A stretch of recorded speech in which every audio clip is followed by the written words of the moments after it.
imagine walking into a conversation completely certain of yourself and leaving it questioning everything, not because you were proven wrong, not because new evidence appeared, but because someone subtly altered the way you saw your own reality. The most effective forms of manipulation rarely involve threats, force, or intimidation. In fact, the most dangerous manipulators often appear calm, reasonable, and even helpful. They don't attack your confidence directly. They slowly erode your trust in your own judgment, one conversation at a time, one doubt at a time, until you begin relying on them more than yourself. The disturbing question is, how do they do it? And why are so many intelligent people vulnerable to it without ever realizing it? The most effective manipulation does not control your actions. It controls your certainty, because a person who trusts their own judgment is difficult to dominate. They question, they evaluate, they resist. But a person who doubts their own perceptions becomes far easier to influence. Once confidence in personal judgment begins to weaken, something important changes. Decision-making becomes dependent on outside validation. The individual stops asking, "What do I think?" and starts asking, "What do they think?" That shift creates vulnerability, and skilled manipulators understand it better than most.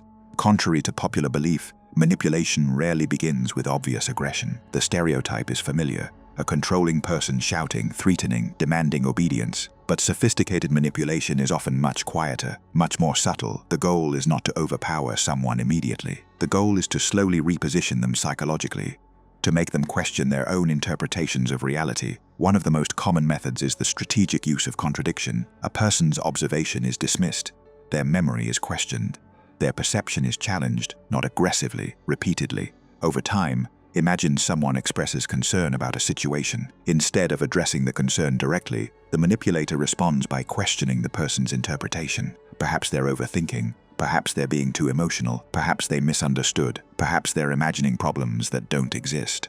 Individually, these responses may seem harmless, even reasonable, but when they become a consistent pattern, something begins to happen. The individual starts doubting their own judgment. They become less confident in their ability to evaluate reality accurately, and once that confidence weakens, dependence increases. The manipulator gradually becomes the reference point for truth.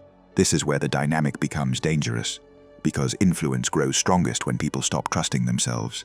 Notice that the manipulator rarely says, "Trust me completely." That would create resistance. Instead, they create conditions where trusting oneself feels increasingly difficult. The individual arrives at dependence on their own, or at least it feels that way. This principle extends far beyond personal relationships. It appears in workplaces, social groups, leadership structures, even public discourse. Whenever people become uncertain about their own conclusions, they begin searching for certainty elsewhere, and whoever provides that certainty gains influence. But uncertainty alone is not enough. A second tactic often appears alongside it: selective validation. This is where manipulation becomes especially effective. Because human beings crave certainty and approval, a manipulator may alternate between support and criticism, agreement and dismissal, encouragement and doubt. The result is psychological instability. The person never fully knows where they stand. One moment they feel competent, the next they feel inadequate. One moment they feel understood, the next they feel misunderstood. This inconsistency creates a powerful effect. People become increasingly focused on regaining approval. They invest more attention, more energy, more emotional investment. The manipulator gradually becomes the source of both discomfort and relief, and that combination can become surprisingly difficult to escape. The individual begins seeking reassurance from the very person creating the uncertainty. This is why manipulation is often misunderstood. People assume influence comes from strength. In reality, some of the most effective influence comes from creating confusion. Confusion slows critical thinking. Confusion increases dependence. Confusion shifts authority away from the individual and toward the person controlling the narrative.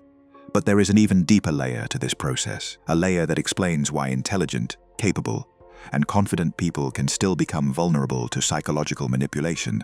Because the most dangerous manipulators do not attack weakness, they exploit a universal human need, a need so deeply rooted in human psychology that almost everyone possesses it. And once that need is understood, the entire mechanism becomes much easier to see. The deeper vulnerability is not weakness, it is the human need for certainty. Every person wants to feel that their understanding of reality is accurate. They want confidence in their decisions, confidence in their relationships, confidence in their judgment. When that certainty begins to crack, discomfort appears. And most people will do almost anything to remove that discomfort. This is where sophisticated manipulators gain their advantage. They do not simply create doubt, they position themselves as the solution to the doubt they helped create. First, confidence is weakened, then guidance is offered. First, uncertainty is introduced, then reassurance is provided. The pattern repeats over and over. Eventually, the individual begins relying on the manipulator's interpretation of reality more than their own. And that is the real objective, not control over behavior, control over perception. Because perception influences everything else. A person who doubts their own judgment becomes hesitant, indecisive, dependent. They begin seeking confirmation before making decisions, seeking permission before taking action, seeking reassurance before trusting their instincts. Meanwhile, the manipulator's influence quietly expands. What's fascinating is that this process rarely feels dramatic while it's happening. Most people imagine manipulation as an obvious event, a moment they would immediately recognize. The reality is usually much slower, more gradual, a series of small psychological adjustments, tiny shifts in confidence, minor compromises in self-trust, repeated enough times that they eventually become normal.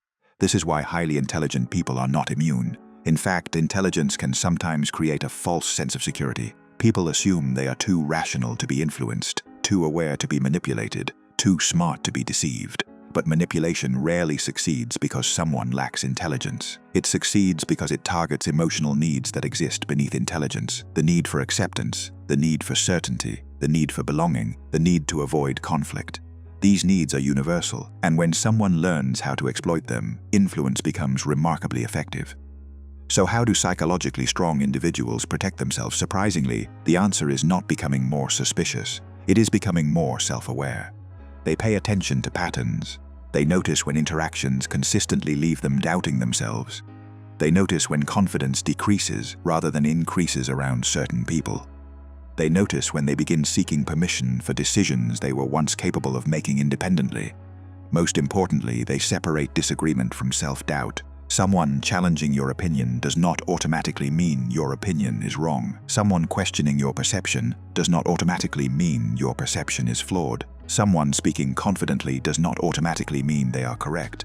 Psychologically strong people understand that confidence and truth are not the same thing, and that distinction protects them, because manipulation becomes far less effective when people maintain trust in their ability to evaluate reality independently, not blindly, not arrogantly, but thoughtfully. The goal is not to reject every outside perspective. The goal is to ensure that your judgment remains your own, that your conclusions remain yours to examine, and that your perception is not quietly handed over to someone else, because once that happens, influence becomes control, and control rarely announces itself when it arrives.